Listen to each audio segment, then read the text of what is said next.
Hello, my friends, and welcome back to Alien Protocols. And once again, another episode of Histories No Longer Mysteries. Histories. Well, really quickly, I want to show you guys how well I'm healing. And we are going to dive right in. This episode took a lot of time and effort. It's taken me about 2 weeks. Just some really amazing experiences I've had. Everything from all sorts of weird experiences of synesthesia, feelings of motives, relatives. I could see places and times, and it was just very intense and so much stuff. And I really should probably record each one. It's just very deep and intense. But in terms of going through a video for you guys, I don't want it to be long. I'd rather have it be short, boom, boom, boom, and leave you guys wanting more.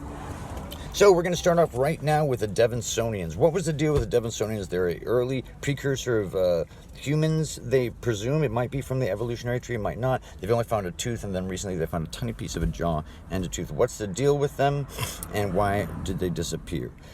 Well, the deal with them was they were a very intelligent parallel branch of humans. And the reason why they went extinct is because they were killed. They were killed off by other branches. They were a more passive, less aggressive form. And this ties into number 2, in a way. Were there advanced, super advanced earlier humans that were more advanced and intelligent than us? And the answer is yes. And even historical ones, where the population was more educated and more, quote-unquote, intelligent than modern times.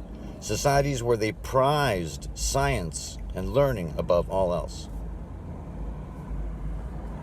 Has one of these branches broken off, like the Devonians and the humans, and that other branch decided to prioritize science and learning, and thus the UFOs we see today? Who knows? But there definitely were a wide variety of advanced earlier humans. This goes way back, too. It's very fascinating. It's something that I need to keep doing continued research on. And it's not just in terms of education. It's in terms of the societies, and even in terms of anthropology. There were also other breeds, other classes of human type off the evolutionary tree that were genetically smarter than us, that had more thinking capacity. So that is fascinating. Why we survived, maybe the combination of aggression and intelligence, I don't know. But the ones that were very intelligent but more passive have not survived.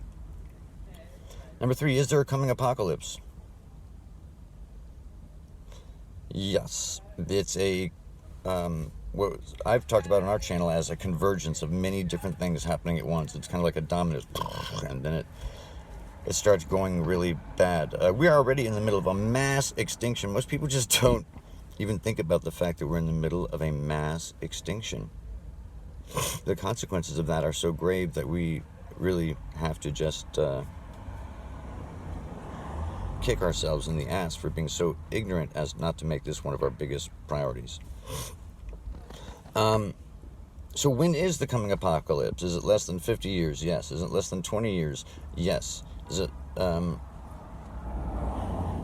certain thing? I believe, from what I read and what I've seen, that yes, there's a series of these things, and it's very, very global and devastating. But some humans will survive, and there's a lot of different stuff going on in that one. Woo! That's a whole episode right there. In fact, if you guys want to, we could do one on just that.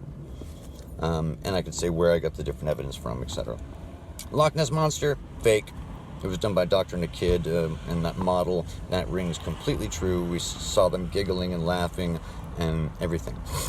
Is time travel backwards possible? Yes, it is, in multiple ways. In terms of consciousness, it certainly is, and the ability to use esoteric powers to go backwards in time.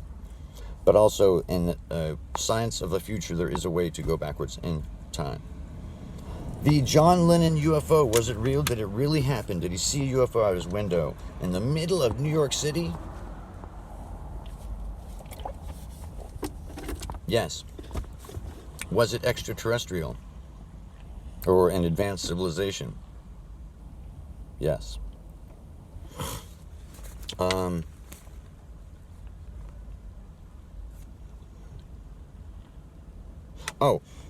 This is a question from a friend. Are ETs on the ground here hidden? Yes, we've talked about this before, and the reading says yes, yes, yes, for sure, for sure, for sure. And aside from personal experiences, it's definitely the case. A good friend asked about Shambhala. Was Shambhala real? Shambhala is a really interesting case. I got a lot of really cool, interesting feedback from it. And the weird thing is, the feedback I got is that it's a real but non-material place. It's a real non-material place that people can go to. That's what I got, and it's real. Next, from a very good friend, the Voynich Manuscript. What is it? Who is it? Is it real? Is it aliens? What's going on there? Well, the reading I got was that it was not done as a hoax,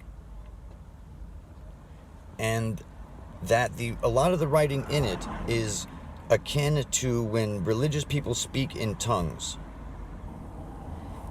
The book is a reveille and an exuberant thankfulness for God's creation. I got a lot of religious background here. It traced back to like some religious guy, a very religious, a monk, bard, someone like that, who worked on this by themselves fervently.